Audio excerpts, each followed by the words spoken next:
जब लग गुरु मिले न साचा, तब लग गुरु करो 10 पांचा। क्या गुरु बदल सकते हैं? क्या गुरु बदलने से पाप लगता है? अध्यात्म के इस मैदान में आखिर सही गुरु कौन है? गीता जी में वर्णित तत्वदर्शी संत कौन है? इन सभी प्रश्नों के उत्तर जानने के लिए अवश्य सुनिए जगत गुरु तत्वदर्शी संत रामपाल जी महाराज के मंगल प्रवचन।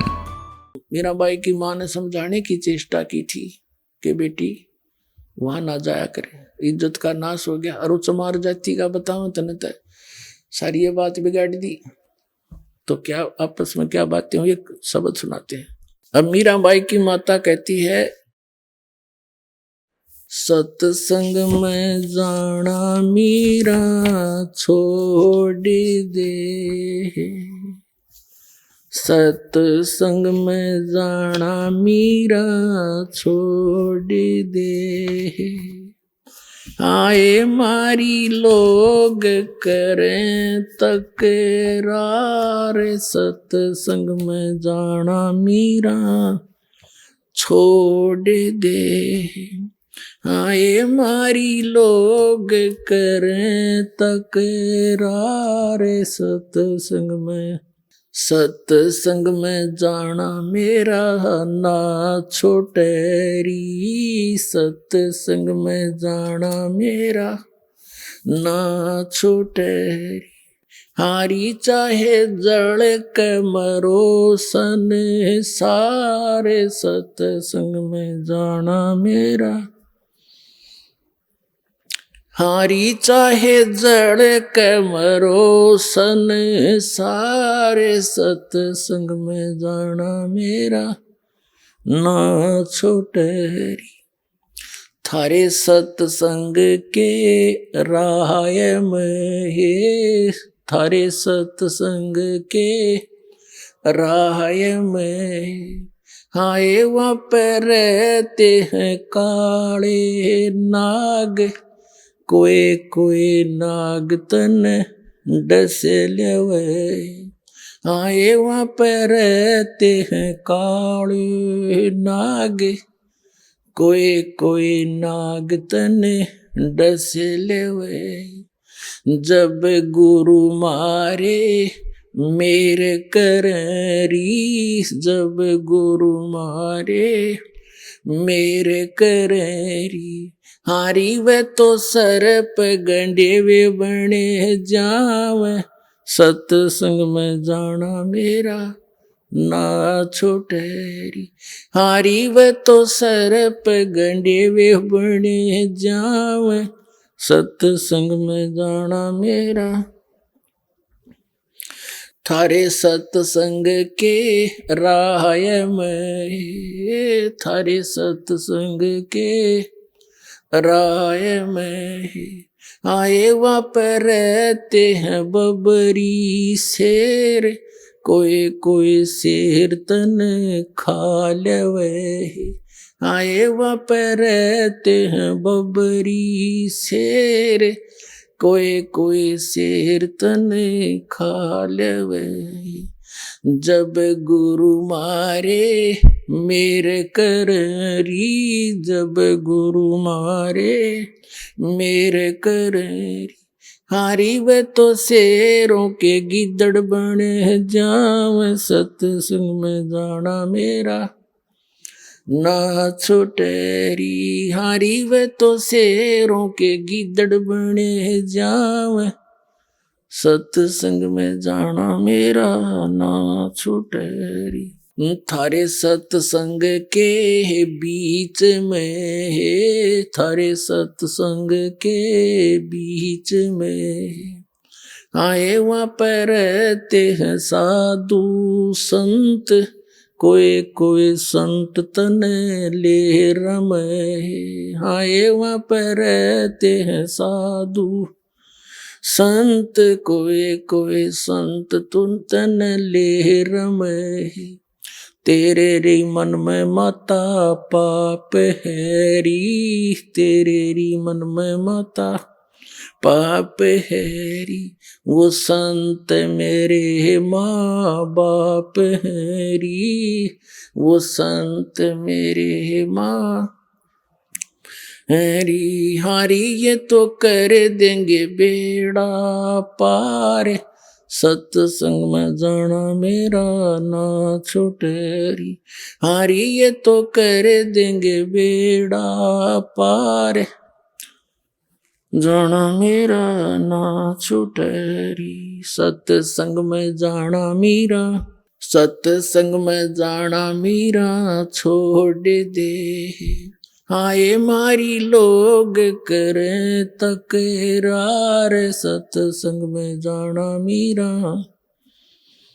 सत्संग में जाना मेरा ना छुटेरी सत्संग में जाना मेरा ना छुटेरी हारी चाहे जड़ के भरोसा नहीं सारे सत्संग में जाना मेरा वो तो हो जाती चमार है वो तो हो जाती चमार है इसमें हमारी आर है इसमें हमारी आर है तेरे री लिख माता चमार है री तेरे री लिख माता चमार है री वो मेरा सृजन आर है री वो मेरा सृजन आर हैरी आरी वो तो मीरा के गुरु रविदास सत्संग में जाना मेरा ना छुटेरी हारी वे तो मीरा के गुरु रविदास सत्संग में जाना मेरा ना छुटेरी सत साहिब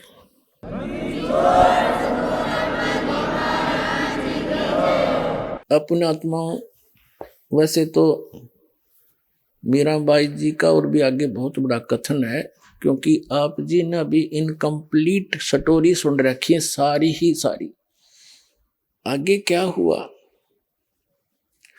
मीराबाई जी को बहुत तंग किया करते थे।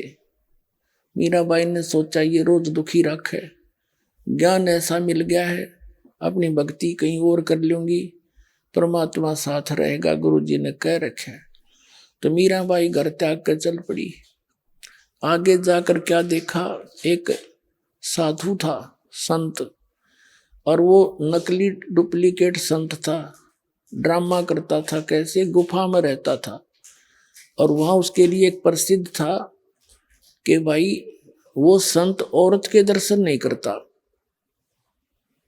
मीराबाई गई, वहां कुछ भक्त बैठे थे गुफा में, शाम के समय आता था, उसने कोई समय फिक्स कर रखा था अपने दर्शन देने का। तो उन्होंने पूछा मीराबाई से कि कैसे बैठे हो भक्तों।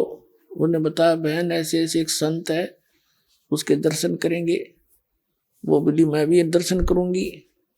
मीराबाई से उन्होंने कहा कि नहीं, वो औरतों को दर्शन नहीं देता, पुरुष पुरुषों को देता है। मीराबाई बोली कि मैंने तो सुना है पुरुष एक ही है और सब उसकी पत्नी है, वो एक ही पीव है, सबका एक मालिक है, क्योंकि परमात्मा का ज्ञान ऐसा है। ये तो बच्चा रहा दे नकलियानत है।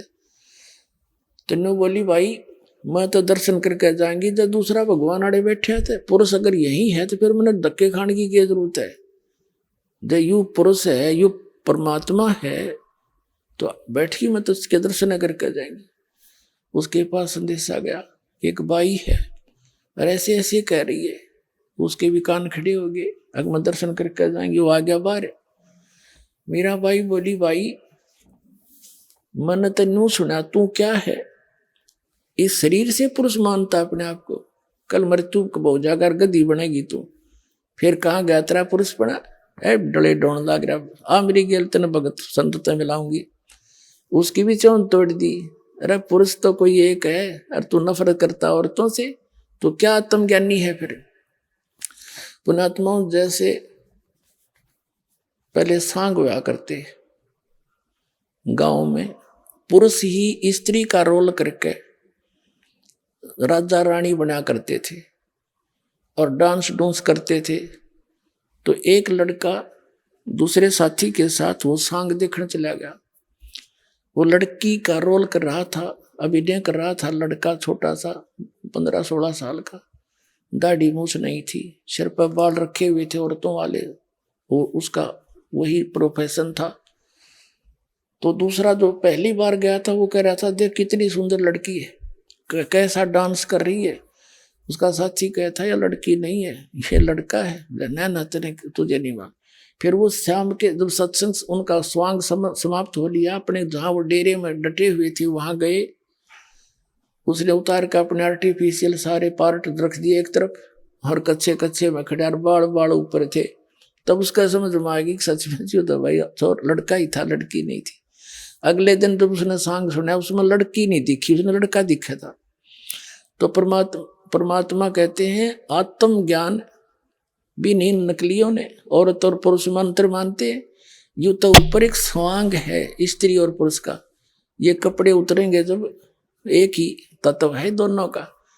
तो क्या का तू पुरुष है, तो उस डले डोए था उसकी भी चौन तोड़ी। फिर वृंदावन में जाकर रहने लगी। वहां पहुंचे परमात्मा कबीर जी अन्य रूप बना के, क्योंकि ये परम पिता हमारे हैं। अब वहां से निकाली और फिर परमात्मा ने क्योंकि प्रथम मंत्र दिया, ये जो आपको देते हैं वह खुश होगी कि मंत्र तो वो मिलते जुलते हैं जो हमें चाहिए थे, वो आसानी से ग्रहण किया उसने। फिर वहां पहुंच गए अन्य रूप बना के चर्चा करने लगे, बात चलाते रहे। फिर मीराबाई से कहा कि इस मंत्र तो बात ना बने, वो तो सतनाम चाहिएगा 2 अक्षर का, और सार नाम जब मोक्ष होगा बहन तेरा। फिर उसका समस्या आ गई, गुरु नहीं बदला करते। परमात्मा बोले झूठ, देखो जो उस संत ने नाम दे रखा है वो बिल्कुल ठीक है, लेकिन वो प्राइमरी क्लास तक का है। अरे अगली क्लास में चलेगी तो वो तो बहन आगे पढ़ाई पढ़नी पड़ेगी तने, वह समझ गई। तब परमात्मा कबीर जी ने उनको दीक्षा दी, तब उस बाई का मोक्ष हुआ। अब ये गाटा जोड़ रहे थे, कृष्ण जी के गुण गाया करती, वह मोक्ष होगी। कृष्ण का मोक्ष कोई ना, मीराबाई का कहां से होता। अब उस बहन ने, उस विधवा बहन को भगतनी ने बताया कि बहन दुनिया की नहीं मान्या करते, यदि मीराबाई लोक लाज करती आज गदी बनी अंडा कुतिया बनती, और सब कुछ तोड़ कर बंधन भगवान की भक्ति करगी, दुनिया गुण गाओ उस बेबे का बहन काज। और देख ले तू सोच ले, यह बात उस विधवा बहन के समझ में आएगी। भाई ये समाज तो भी ना जीने देता, यार तेरे भी बकवाद कर रहे चाचे ताऊ इसके छोरे के। कभी नो कह तू वहां खड़ी देखी थी, तू वहां ऐसे क्यों गई थी, ये तो फिर भी पीछे पड़े रहे, चल देखी जाएगी। परमात्मा साथ देता जब ऐसे दृढ़ निश्चय से चलते हैं। अब उसने जाकर सत्संग सुना, दीक्षा ले ली, और उसका तो जीवन बदल गया। सारे दिन रोया करती अपना ठीक है अपनी कर नहीं पाओगा, बेटा है बेटा अपने स्थान पे, ना मानता मैं क्या करूं। लेकिन एक अर्ज रखा करती गुरु जी के पास कि महाराज जी लड़का बिगड़ गया और शराब पीवे है, मानता नहीं कहे की। परमात्मा बोले बेटी तू हिम्मत करके लगी रहना, हिम्मत ना रही है, आन देश में परमात्मा के पास सारे तरीके होते हैं, पर तू दृढ़ रहना। तो उसके कहने से अपनी इसमें दीक्षा में बाधा ना आने देना, सब ठीक हो जाए। अब दूसरी बार जब परमात्मा आए वहां पर कुछ दिन रुकने के लिए, उस बहन ने सभी से प्रार्थना की कि एक दिन का भोजन मुझे दे दो सेवा का, लेकिन सब ने फिक्स कर रखे थे अपने दिन, सब मना कर गए। अगना वे मुश्किल से दाव लगे, साल भर में आम नहीं दे सकते।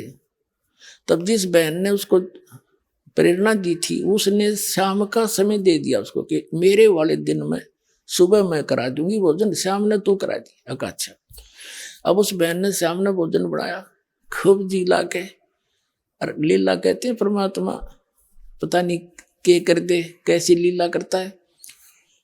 उस बहन का बुखार हो गया, जोर का जोर हो गया, और इतना हो गया कि 10 कदम नहीं जा सकती। उसने भोजन बना के तैयार कर दिया, उस समय अचानक बुखार बन गया और हालत घनी होगी। और वो लड़का एक निकम्मे गिरोह में फंस रहा था, चोर उचुक के डाकुओं में। उन्होंने रात में स्कीम बना रखी थी कि आज राजा के घर में चोरी कराएंगे, रानिया के हार 9-9 लाख रुपए के बताते हैं, और सब आप अपने मियाँ मिठू अरे और सब नौकरी नू लावांगे, इतने हार हो जाएंगे, फिर घर बनावांगे, ऐसे कोठी बना लेंगे। तो कहने लगे भाई रात ने 12 बजे इस मंदिर में आ जाइए, कोई बाहर जंगल में मंदिर था, उसके आसपास इकट्ठे हो जाइए, वहां से चलेंगे। तो सब चले गए अपने खाना खुना खा कर जल्दी आने के लिए। वो लड़का आ गया शाम को 7-8 बजे सी, उस दिन जल्दी आ गया। माँ ने कहा बेटा मेरी तबीयत होगी खराब, मैंने अपने गुरुजी का भोजन पहुंचाना था, मैं चल नहीं सकती, बेटा एक बार आश्रम में भोजन दिया तू महाराज जी भक्ता का। अब उसने सोची तू आश्रम में जाएगा और आने जाने में समय ना लग जा चाहता, और तू पीछे रह जा, वहां रात ने चोरी करने जाना है। मना कर दिया, कहने लगा माँ मैं नहीं भोजन दे के आऊंगा, और तू भी मत जाया कर वहां पर, पता नहीं दुनिया क्या क्या कहती है तेरे बारे में। उस माँ ने कहा बेटा मेरी इज्जत रख दे तू, आज हाथ जोड़ के तुमने समय मांगया है, और आगे मुझे कोई टाइम नहीं देगा। एक दिन का भी गुरुजी भूखे रह गए थे, और सब जा चुकी हैं वहां सत्संग में, मैं अकेली रहेगी पाछे थे। बेटा मैं चल नहीं सकती, बहुत कुछ कहा पर वो मानना नहीं। फिर वह रोने लगी बैठ के, हे भगवान आज किसे कर्म फूटे मेरे। तो उसने सोचा लड़के ने कि अब माँ रोएगी सारी रात, 2 मिनट तो लगेंगे, 10-20 मिनट आध घंटा तो फटाफट पकड़ा है, बहुत टाइम से। वो लेकर अगला दे कहाँ है, वो उसने बांध कर रख रखा था कि लेकर। अब वो प्रतिदिन एक का प्रार्थना करा करती, परमात्मा मेरा तो एक हो बेटा, धन जो भी है वो सुधर जा। तो उन आश्रम वाले भक्तों ने, माइयों ने सोचा, आकाश तो सुन दी भगवान, गुरुजी ने उसका लड़का लेके आ गया भोजन, रान लग गया तो फिर इस पर असर भी पड़ेगा। तो गुरुजी से बताया जी उसका रामो नाम था, अगर रामो का लड़का आ गया, आपने बड़ी दया करी, बहुत रोया करती, इस बात की मारी किसी प्रकार सुधर जाओ।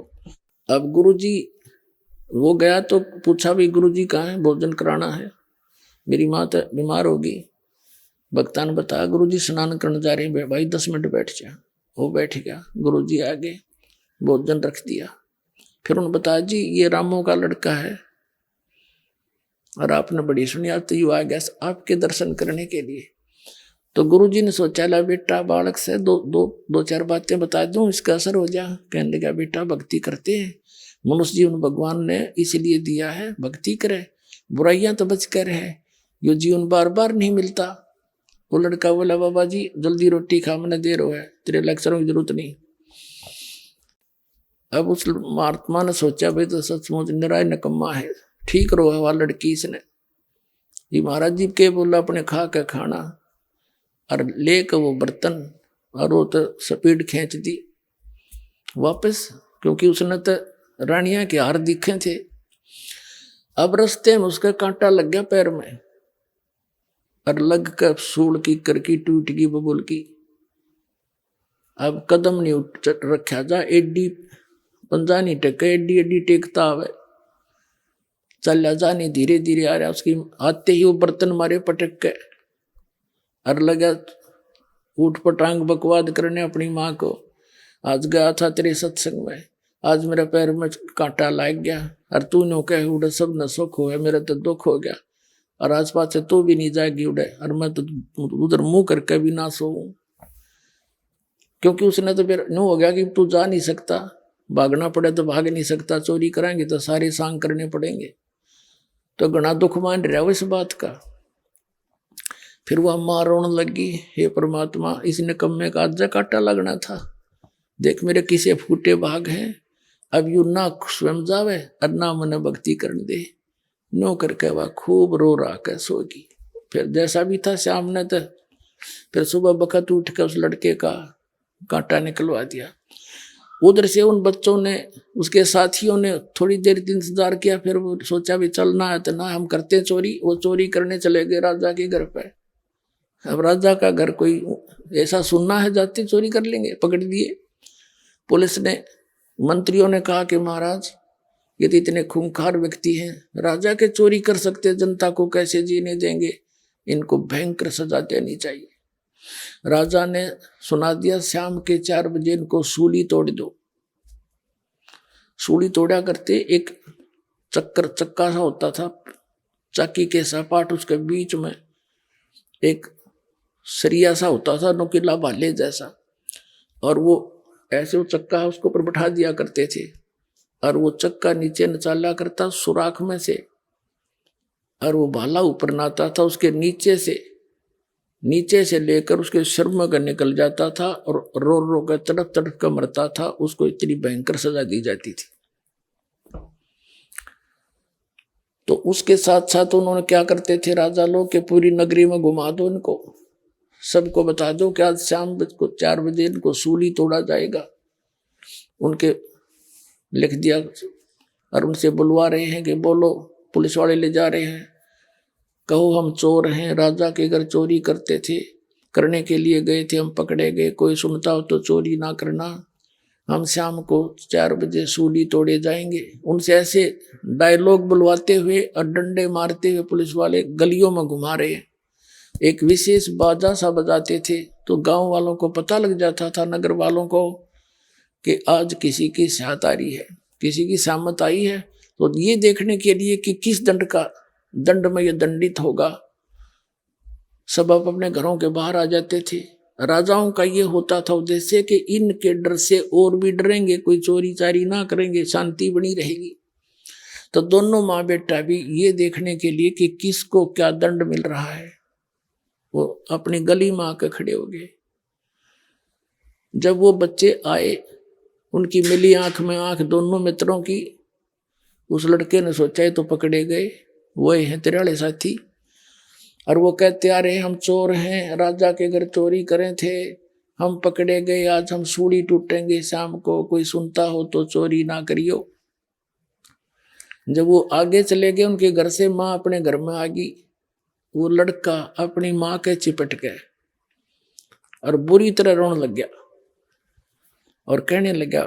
उसकी माँ ने सोचा क्यों रोया बेटा, बेटा क्या हो गया, अब तो तेरा कांटा भी निकलवा दिया, अब क्यों रो रहा है तू, क्या दुख है। कि माँ धन है तेरे गुरुदेव का और धन है तेरी भक्ति, माँ आज तेरा बेटा नहीं रहना था, आज मुझे भी सूली टूटना था, और धन है कल मेरे पैर में कांटा लग गया, माँ मैं जा नहीं सका, और आज तेरा बेटा नहीं था।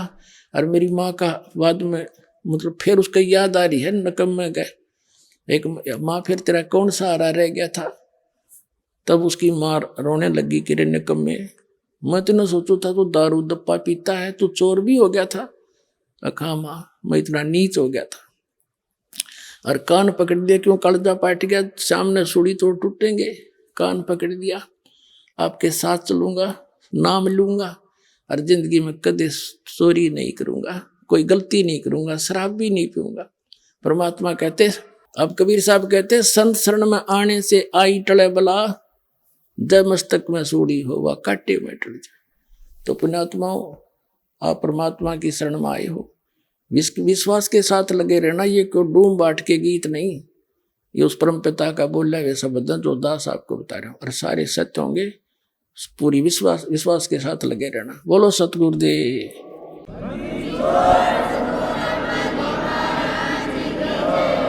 पुण्यात्मा, आपका बहुत बड़ा सौभाग्य है, आप जी को परमात्मा का वो यथार्थ मार्ग मिल गया,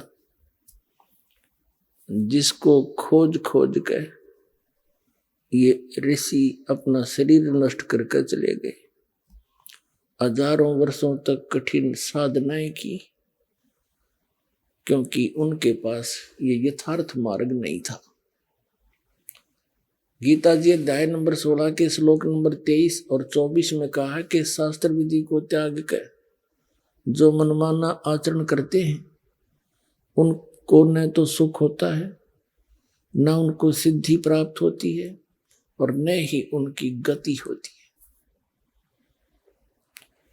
और कबीर परमात्मा भी जब यहाँ आए थे दाता, हमें ये ज्ञान कराने के लिए इस कलयुग में सन 1398 में अपने सतलोक से चलकर आए थे।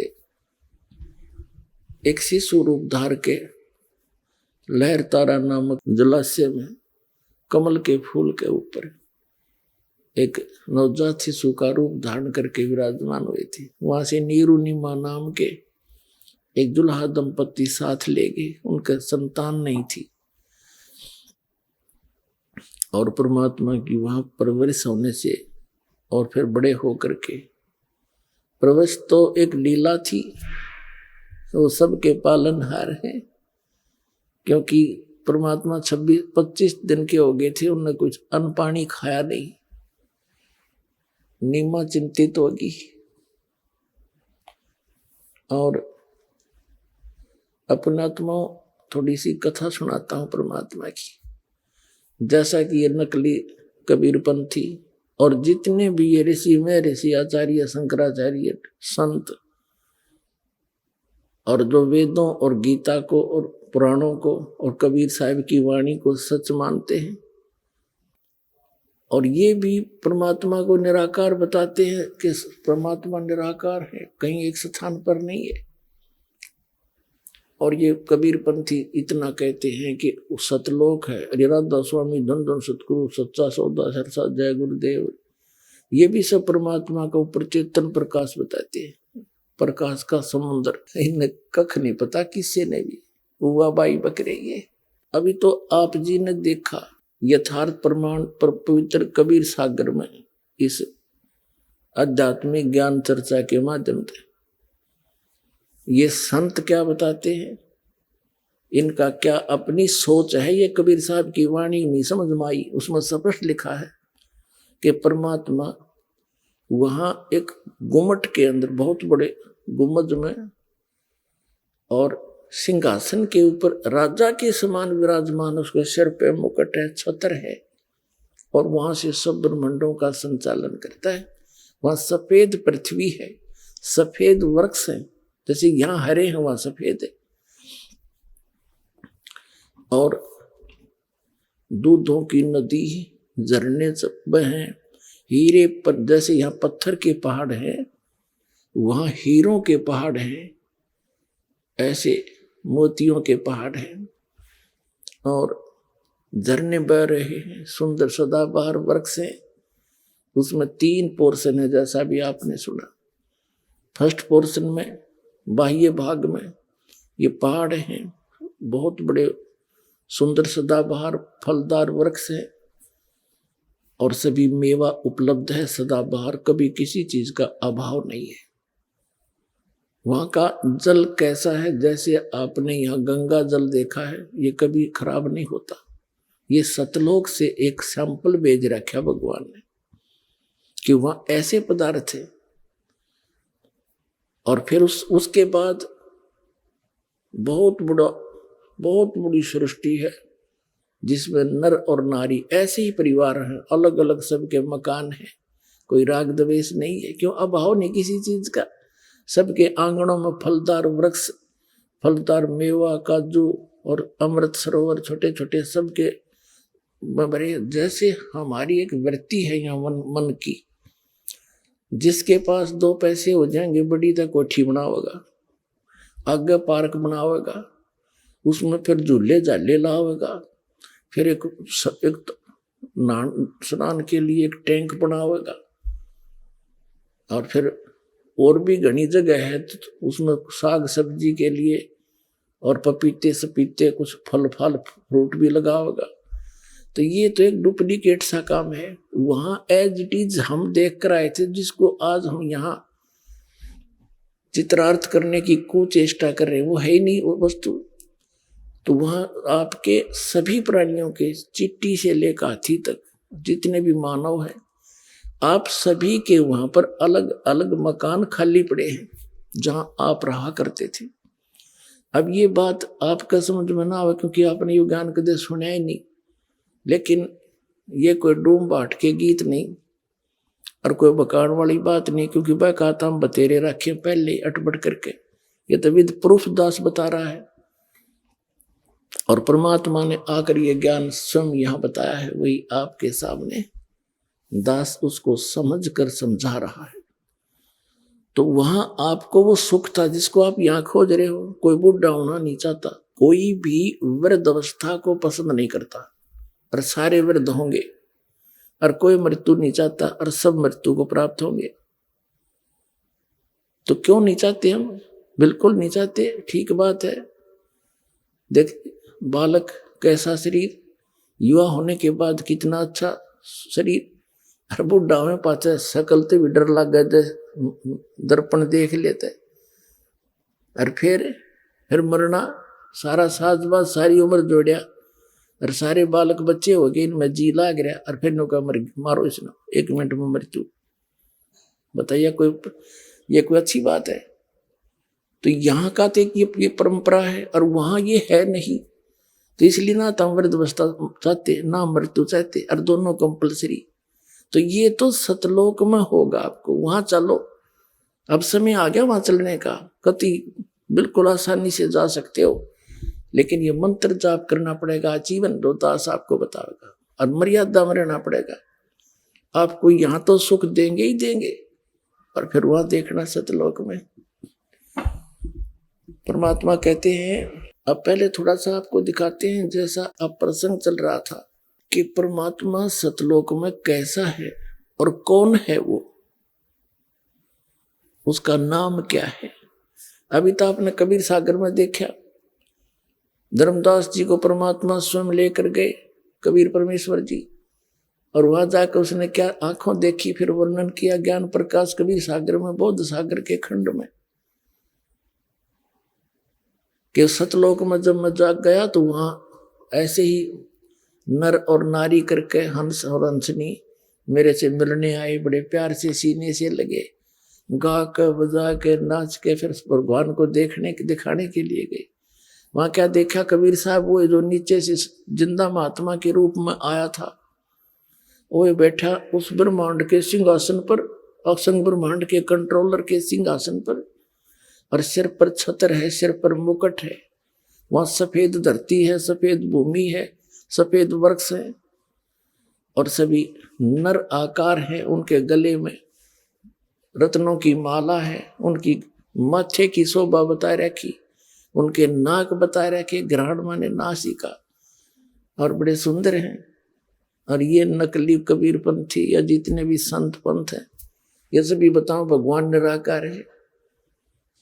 पुण्यात्माओं, परमात्मा का पाना और सतलोक जाना कति आसान है, इसमें तो कोई बाधा ही नहीं बनेगी, क्योंकि जब आप यहाँ के दुख से परिचित हो जाओगे और वहां के सुख से, और प्रमाण सहित आपको पता लग जाएगा।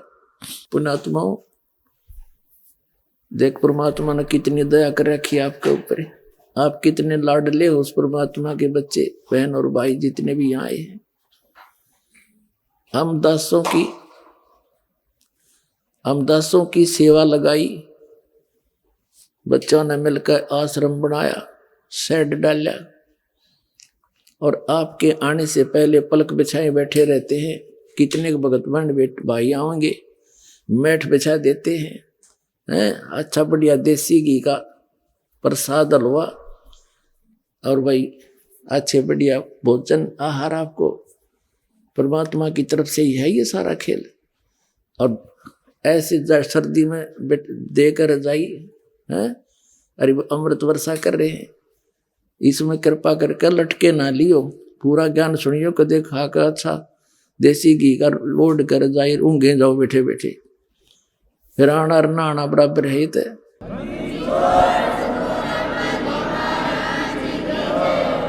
कबीर साहब कहते हैं, निंद्रा काल जाल है भाई, जो सोवत हैं सो खोवत हैं, जागत है सो पावत हैं।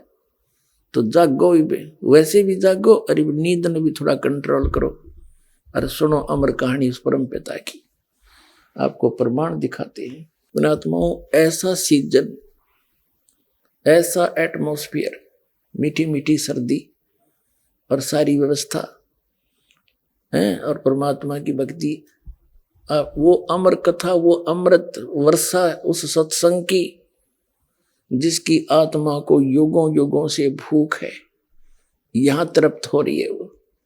तो इस आत्मा ने सुआओ मत, जागृत रखो और सुनो उस परमात्मा की अमर कहानी। तो परमात्मा का पुण्यात्माओं, परमात्मा का पाना सब तो आसान है, क्योंकि इसमें कुछ करना है को नहीं, नाम जाप करना बस।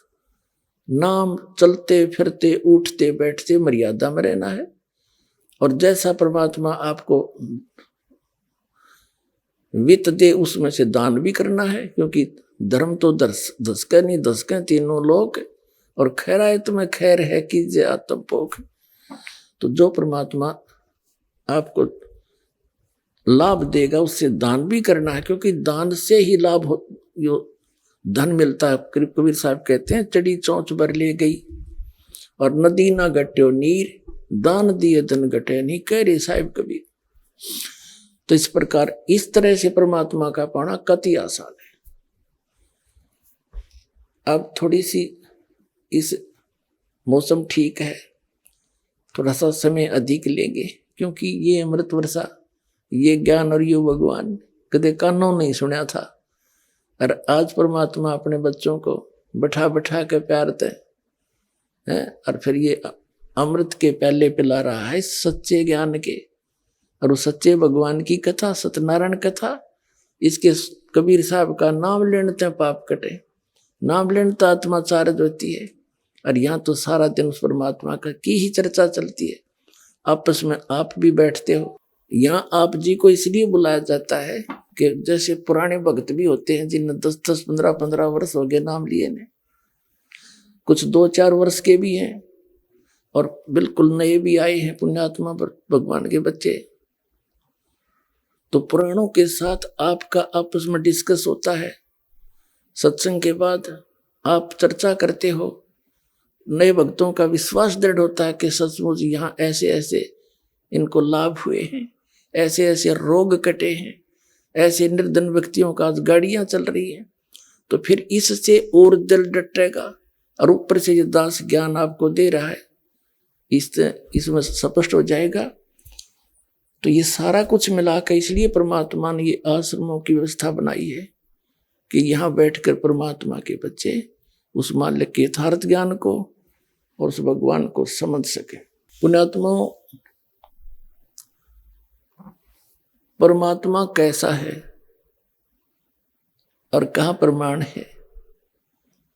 हमारे वो सदग्रंथ जिनको प्रत्येक धर्म शिरोधार्य मानता है, उसमें सिद्ध करता है दास एक 20 मिनट के अंदर।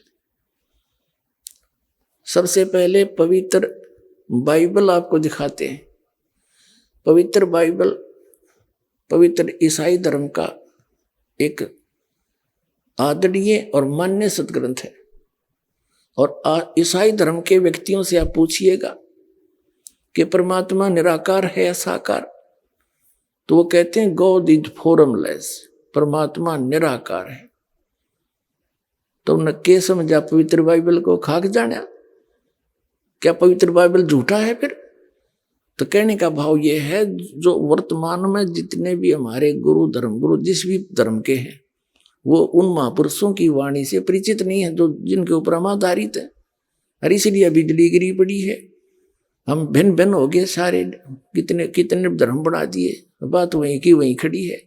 किसी का विकार छूट रहा ना, सब कोई बीड़ी पी रहा है, कोई मांस खा रहा है, कोई शराब पी रहा है, कोई चोरी मिलावट कर रहा है, कोई रिश्वत ले रहा है। ये काम करने के हैं, इस आत्मा ने मलिन करना लाग रहे, दोनों पापों से सान रहे हो, इसे तो निर्मल करना था। और भगवान फिर आपको लाभ देगा, उस पर वो सुख होगा सही जो भगवान की तरफ से मिलेगा। और फिर अब दिखाते हैं आपको परमात्मा कैसा है पवित्र बाइबल में। ये देखिएगा, ये है पवित्र बाइबल।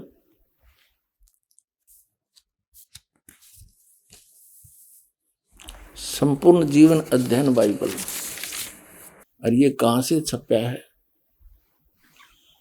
ये है जर्नल एडिटर है Donald C Stamps MA MDV, ये एसोसिएट एडिटर, ये यहाँ से छपा है। Printed in India, Life Publishers International, Spring Hailfield, Mysore USA, printed in India. ये वहां से छपा, बना वहां से छपा यहाँ पर।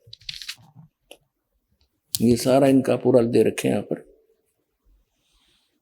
इससे आपको पढ़ के सुना होगा दास कि परमात्मा कैसा है। ये है पुराना नियम, पुराना नियम और उत्पत्ति। यहां से देखेंगे आप,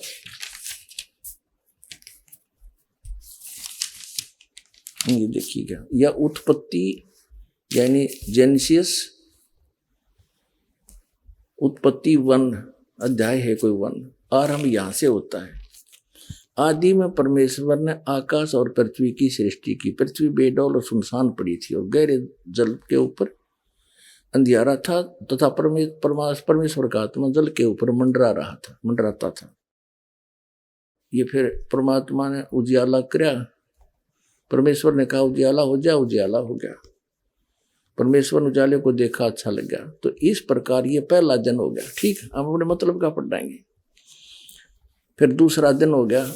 दूसरे दिन में 2 संरचना करी, सांझ हुई, फिर भोर हुई। ये तीसरा दिन हो गया। इसमें कुछ और फलदायी वृक्ष जिनके बीज एक एक करके अनुसार उन्हें बनाए। ठीक है, अच्छा, फिर यहां देखेंगे ये फिर और कुछ ज्योतियां आकाश मंत्र पृथ्वी पर प्रकाश देने वाली भी ठहरे और वैसा ही हो गया। ऐसे ऐसे किया, ज्योतियां बनाई तो सांझ हुई, फिर भोर हुआ। इस प्रकार चौथा दिन हो गया। अब हम यहाँ आ जाएंगे 5वां दिन। ये प्रश्न नंबर ये 4 पर पढ़ा हमने उत्पत्ति ग्रंथ के, और अब हम 5 पर आ जाते हैं। फिर यहाँ फिर और कुछ बनाया सृष्टि, उन सब जीवित प्राणियों की भी सृष्टि की जो चलते फिरते हैं, जिन पर जल बहुत ही भर गया है। एक एक जाति के उड़ने वाले पक्षियों की भी सृष्टि की। परमेश्वर ने देखा, अच्छा लगा। तथा सांझ हुई, फिर भोर हुआ। इस प्रकार ये 5वां दिन हो गया। ठीक है, अब यहाँ देखे 6ठे दिन, ये 26 नंबर इनकी श्लोक है।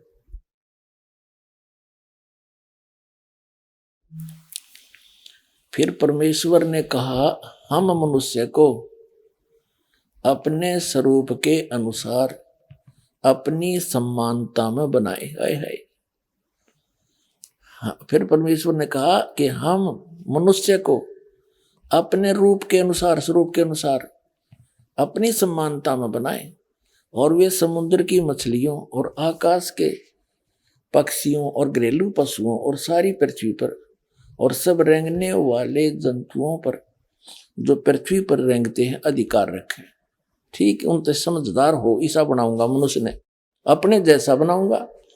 तब परमेश्वर ने मनुष्य को अपने स्वरूप के अनुसार उत्पन्न किया, यानी अपने जैसी शकल का, अपने जैसा शरीर, अपने जैसी सूरत बनाई। तब परमेश्वर ने मनुष्य को अपने स्वरूप के अनुसार उत्पन्न किया। अपने स्वरूप के अनुसार परमेश्वर ने उसको उत्पन्न किया, नर और नारी करके उसने मनुष्यों की सृष्टि की। पूछिए ईसाइयों ने क्या समझा न अपने पवित्र बाइबल को? निराकार है इसमें परमात्मा, फॉर्मलेस है, स्पष्ट कह रखे। बालक भी समझ जाए इसने। ये भगवान बता कहाँ सोया पड़ा ये मानो, अपने सदग्रंथों को ना समझ कर दंत कथा बैठ के बैठे सारे। ये देखिएगा, फिर और कमाल कर रखा परमात्मा ने कि परमेश्वर ने उनको आशीष दी और उनसे कहा, फूलो और फलो, पृथ्वी पर भर जाओ और उसको अपने वश में कर लो, और समुद्र की मछलियों तथा आकाश के पक्षियों और पृथ्वी पर रेंगने वाले सब जंतुओं पर अधिकार रखो। मनुष्य ने कहा, ये खाने के लिए नहीं कहा। आगे देखो, फिर परमेश्वर ने मनुष्यों से कहा, उनसे कहा, मनुष्यों की चल रही है कहानी सुनो। जितने बीज वाले छोटे छोटे पेड़ सारी पृथ्वी के ऊपर हैं, और जितने वृक्षों में बीज वाले फल होते हैं, वे सब मैंने तुमको दिए हैं, वे तुम्हारे भोजन के लिए। अपने आत्माओं, ये ईसाई खाओ मांस सारा दिन, इसमें है कि तो मांस खाने का प्रोग्राम, परमात्मा का आदेश। परमात्मा ने फाइनल कर दिया, परमेश्वर ने, जिसने सारी सृष्टि रची, कि तुम्हारे लिए ये छोटे छोटे, जितने छोटे बीज वाले छोटे छोटे पेड़, देखो परमेश्वर ने उनसे कहा, सुनो, जितने बीज वाले छोटे छोटे पेड़ और सारी पृथ्वी के ऊपर जितने वृक्षों में बीज वाले फल होते हैं, वे सब मैंने तुमको दिए हैं, वे तुम्हारे भोजन के लिए हो गया स्पष्ट। छोटे छोटे बीज वाले गेहूं, चने, बाजरा, ज्वार, हैं, ये सारे काजू, किस्मत, सेब, संतरे, ये फल और मेवा, कहते ओनली ये है तेरा खाना, है इसमें कितने मांस खाने का। अपने आत्माओं आगे देखो, थोड़ा सा ध्यान से पढ़ेंगे इसको, आगे देखो। अब ये इनके भोजन का हो गया। आगे परमात्मा ने अन्य प्राणियों को भी मांस का आदेश नहीं दिया, इन शेर वगैरह को भी। ये भी पहले इनके ऐसे पंजे दे रखे हैं, जैसे पानी के जल समुद्र में भी इतना गजब का घास उगता है। पहले मछली और जितने भी जीव जंतु थे उस घास को खाते थे, वो इतना टेस्टी होता था। और शेर भी इतने पंजे उनको ये दांत दिए हैं। पेड़ों के अंदर इतना गजब का कई ऐसे पेड़ होते हैं जिनमें से दूध सा निकलता है, और ये शेर उसने पाड़ के और उसमें दूध पिया करते सारे। फिर धीरे धीरे इनकी वृत्ति बदल गई, वो पेड़ खत्म हो गए, फिर ये पशु पक्षियां खाने लगे। ऐसे ही मनुष्य मांस नहीं खाते थे, अरे धीरे धीरे आग लग गई मांस बिना की, तो शायद ही कोई अक्षेत्र अछूता रहा हो। तो इस प्रकार ये सारी बात न्यों बिगड़ी है बगैर ज्ञान के, और फिर से हम संभलेंगे, बुराई छूट जाएगी। देखिए यहाँ क्या कहा है, 5 पृष्ठ पर 30 नंबर पढ़ रहे हैं, 29 तक हमने पढ़ लिया। और जितने पृथ्वी के पशु और आकाश के पक्षी और पृथ्वी पर रेंगने वाले जंतु हैं, जिनमें जीवन के प्राण हैं, उन सब के खाने के लिए मैंने सब हरे हरे छोटे पेड़ हैं। और वैसा ही हो गया। सांझ हुई और भोर हुआ, इस प्रकार ये 6वां दिन हो गया। यानी कि जितने भी पशु हैं, पक्षी हैं और जल के जीव हैं, सबके लिए छोटे छोटे हरे पौधे, ये पेड़ दिए आपको, पौधे दिए और पेड़ दिए, ये और कुछ नहीं खाना। आगे देखो, ये 6वां दिन हो गया। अब 7वां दिन परमेश्वर ने यूं, 6वां दिन हो गया, अब 7वां दिन, यूं आकाश और पृथ्वी और उसकी सेना का, सारी सेना का बनाना समाप्त हो गया। और परमेश्वर ने अपना काम जिसे वह करता था 7वां दिन समाप्त किया, और उसने अपने किए हुए सारे काम से 7वें दिन विश्राम किया। और परमेश्वर ने 7वें दिन को आशीष दी और पवित्र ठहराया, क्योंकि उसमें उसने सृष्टि की रचना के अपने सारे काम से विश्राम लिया। अब यहाँ क्या है कि 7 दिन में इस पवित्र बाइबल के अनुसार उस परम अक्षर ब्रह्म ने सारी सृष्टि रच के और इस काल को दे दी। फिर इस काल ने बागडोर संभाल ली। इसके बाद ये परमात्मा तो रच के इन्हीं के अनुसार ये चला गया, बैठ गया, तख्त पर जा विराजा। अब पहले पवित्र, अब आपको पवित्र कुरान शरीफ दिखाते हैं। अब इन कुरान शरीफ के पढ़ने वाले पवित्र मुसलमान धर्म के इन अनुयायियों मुसलमानों से पूछ लो भगवान कैसा है। अल्लाह तो बेचून है। बेचून माने निराकार, उसका कोई आकार नहीं। और पवित्र हमारी इनकी पवित्र कुरान शरीफ क्या कह रहा है, इसमें देखिएगा। ये देखिएगा पवित्र कुरान शरीफ, इसके विषय में कहा है कि ये तो इनकी वह अरबी भाषा, जाकिल किताबुला रैब जय सला फीही जय, यह वह इलामी किताब है जिसमें कोई संदेह की गुंजाइश नहीं। मुसलमान भाइयों के लिए ये फाइनल है कि इस कुरान शरीफ में जो लिखा है इसमें हमने कोई संदेह नहीं। देखो ये क्या है फिर कुरान शरीफ, मुतरजम बरहिस्से सानुवाद सटीपन शास्त्रीय अरबी पद्धति और नागरी लिपि में रूपांतरकार हैं नंद कुमार अवस्थी, शेरवानी संस्करण ये कहां से छपी है?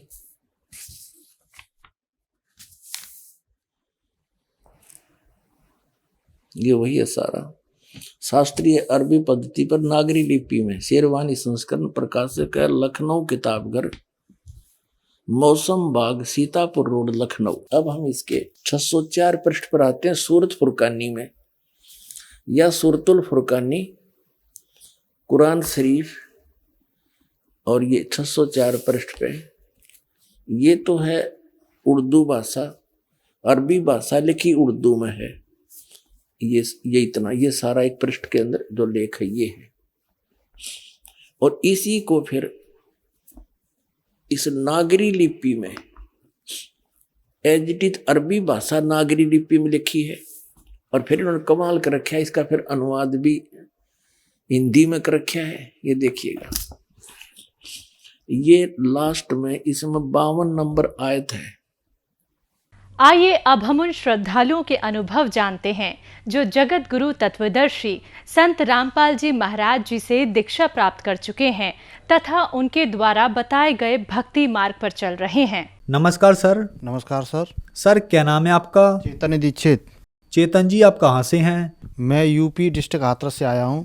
सर संत रामपाल जी महाराज से नाम दीक्षा आपने कब ली? मैं संत रामपाल जी महाराज से 1 जनवरी 2014 में जुड़ा था सर। सर संत रामपाल जी महाराज से नाम दीक्षा लेने से पहले क्या आप कोई भक्ति साधना भी करते थे?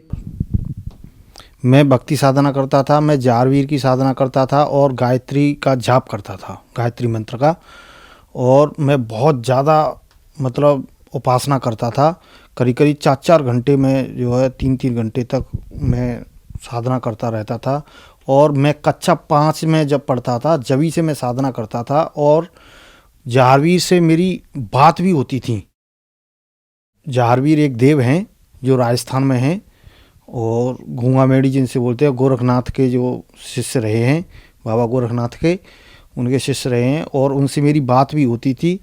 और मैं कक्षा 5 में जब पढ़ता था जभी से उनकी साधना करता था और गायत्री मंत्र का जाप करता था, बहुत ही ज़्यादा जाप करता था।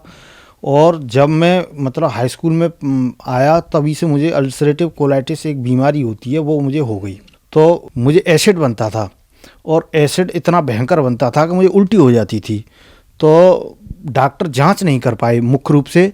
तो मेरा ट्रीटमेंट, फिलहाल में ट्रीटमेंट हुआ मेरा आगरा डॉक्टर रमेश गुप्ता का। तो वो मुझे गलत दवा दे गए। उन्होंने मेरा टीबी का ट्रीटमेंट दे दिया। टीबी मुझको थी नहीं। तो वो मेरी उससे मेरा अल्सरेटिव ज़्यादा शरीर में मतलब एसिड बनने से अल्सरेटिव कोलाइटिस हो गई। और जिसको मतलब मैं काफ़ी इलाज कराया लेकिन कोई लाभ नहीं हुआ। फिर उसके बाद मैंने अलीगढ़ यूनिवर्सिटी में मेरी जांच कराई, पूरे शरीर का चेकअप हुआ। जब वहाँ मुझे पता चला कि मुझे अल्सरेटिव कोलाइटिस है अलीगढ़ मेडिकल में, फिर वहाँ से मुझे मतलब रेफ़र कर दिया गया ऑल इंडिया मेडिकल इंस्टीट्यूट तो दिल्ली। वहाँ मुझे दिखाया गया तो मुझे डॉक्टरों ने बताया कि आपके शरीर में कभी 40 किलो से ज़्यादा वजन नहीं होगा और आपके समय समय पर ऑपरेशन होंगे और आप जियोगे जब तक दवा खाओगे। सर आपके बताए अनुसार आपको एक बहुत गंभीर बीमारी थी और ऑल इंडिया मेडिकल में आपका इलाज भी चल रहा था। तो फिर संत रामपाल जी महाराज की शरण में आप कैसे आए? ऐसा है, मुझे उपासना करने का बहुत ज़्यादा शौक़ था। मतलब मैं इतनी साधना करता था कि मुझे जब तक मैं रामपाल जी महाराज की शरण में जुड़ा भी नहीं था जब तक मुझे अपने पूर्व जन्मों का ज्ञान हो गया था और ये सोहम शब्द मुझे आने लग गया था। और मैं इसको जानता भी नहीं था कि ये सोहम शब्द है क्या। और मैंने बीच बीच में कई गुरु भी बदले हैं और काफ़ी परेशान रहा इस दरमियान। और एक बार मैं अपनी बहन को लेने के लिए बस स्टैंड गया हुआ था तो वहाँ पर एक भगत जी जो है पुस्तक बांट रहे थे तो मैं उनसे एक पुस्तक लाया और पुस्तक मैंने तो नहीं पढ़ी, मैंने लाके मतलब पिताजी को दे दी। पिताजी ने पढ़ी और पिताजी उस पुस्तक को मतलब पढ़ करके आश्रम गए। फिर बाद में पिताजी मुझे आश्रम ले करके गए। तब मैंने संत रामपाल जी महाराज से नाम दीक्षा प्राप्त की।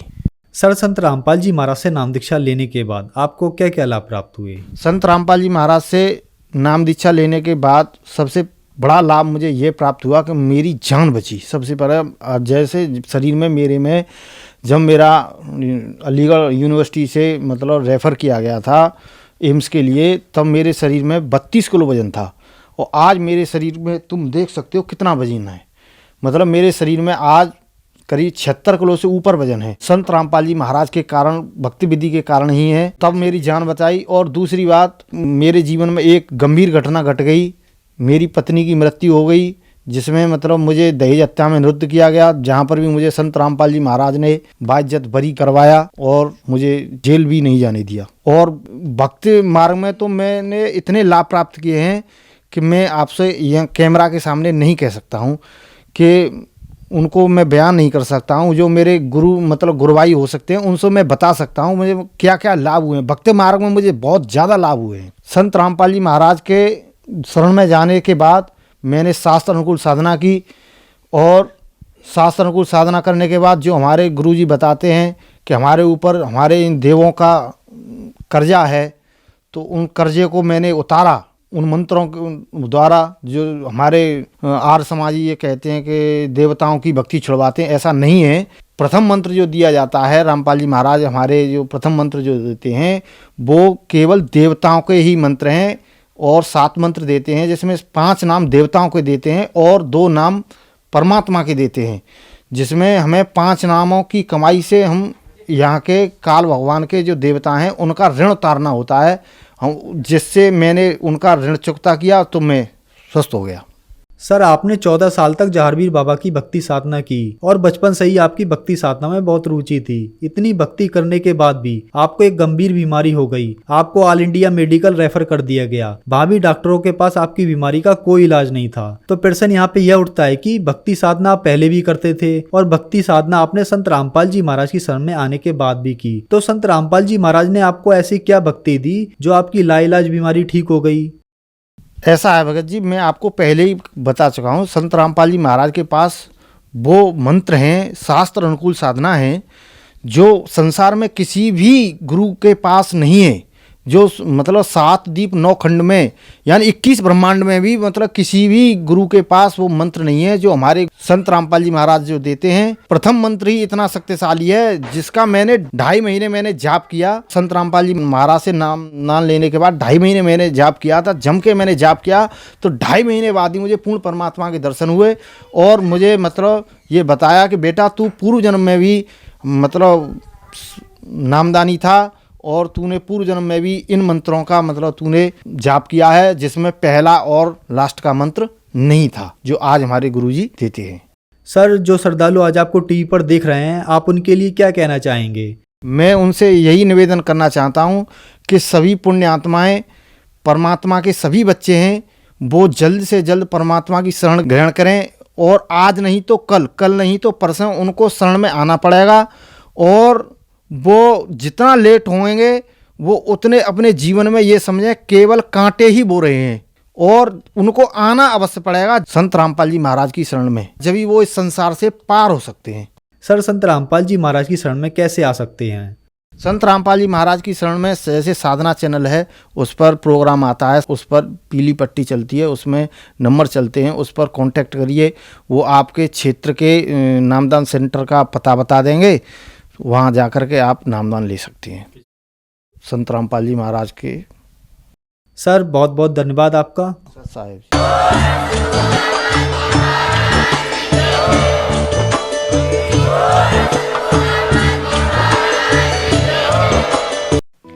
आप सुन रहे थे जगत गुरु तत्वदर्शी संत रामपाल जी महाराज के मंगल प्रवचन। अधिक जानकारी के लिए संपर्क करें